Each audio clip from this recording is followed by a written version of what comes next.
célèbres îles de Nouvelle-Zélande et de Nouvelle-Calédonie font partie d'un bloc continental distinct, Zealandia, dans l'océan Pacifique, relatent des géologues dans une étude qui la considère comme un continent séparé en raison de sa structure et de sa séparation claire de la plaque australienne.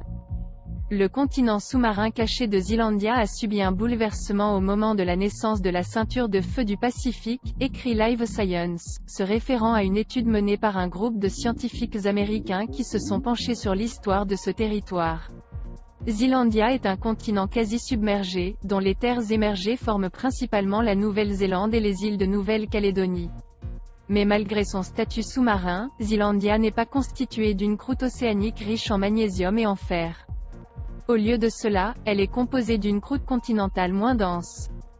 L'existence de ce continent étrange est connue depuis les années 1970, mais ce n'est que plus récemment que Zealandia a été explorée de plus près. En 2017, des géologues ont rapporté dans la revue GSA Today qu'elle pouvait être qualifiée de continent à part entière grâce à sa structure et à sa nette séparation avec le continent australien.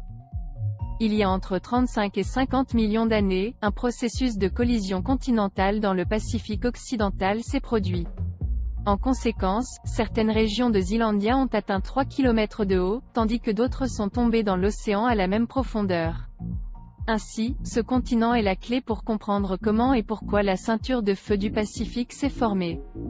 Ces changements spectaculaires dans le nord de la Nouvelle-Zélande, sur une superficie de la taille de l'Inde, ont coïncidé avec la déformation des couches rocheuses et la formation de volcans sous-marins dans le Pacifique occidental, a déclaré l'un des co-auteurs de l'étude, le géophysicien Rupert Sutherland.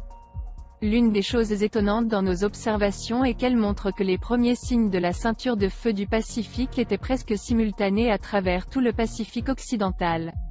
Les transformations tectoniques survenues avec le continent de Zealandia ont affecté l'activité géologique et provoqué l'apparition de volcans le long de toute la partie ouest de l'océan Pacifique. De plus, selon les chercheurs, ce vaste continent pourrait réapparaître à la surface, émergeant des profondeurs de l'océan. Mais ce processus prendra plus d'1 million d'années. Cela prendrait plus d'1 million d'années et constituerait une restructuration spectaculaire de la géologie de la partie ouest de l'océan Pacifique, déclarent les géophysiciens.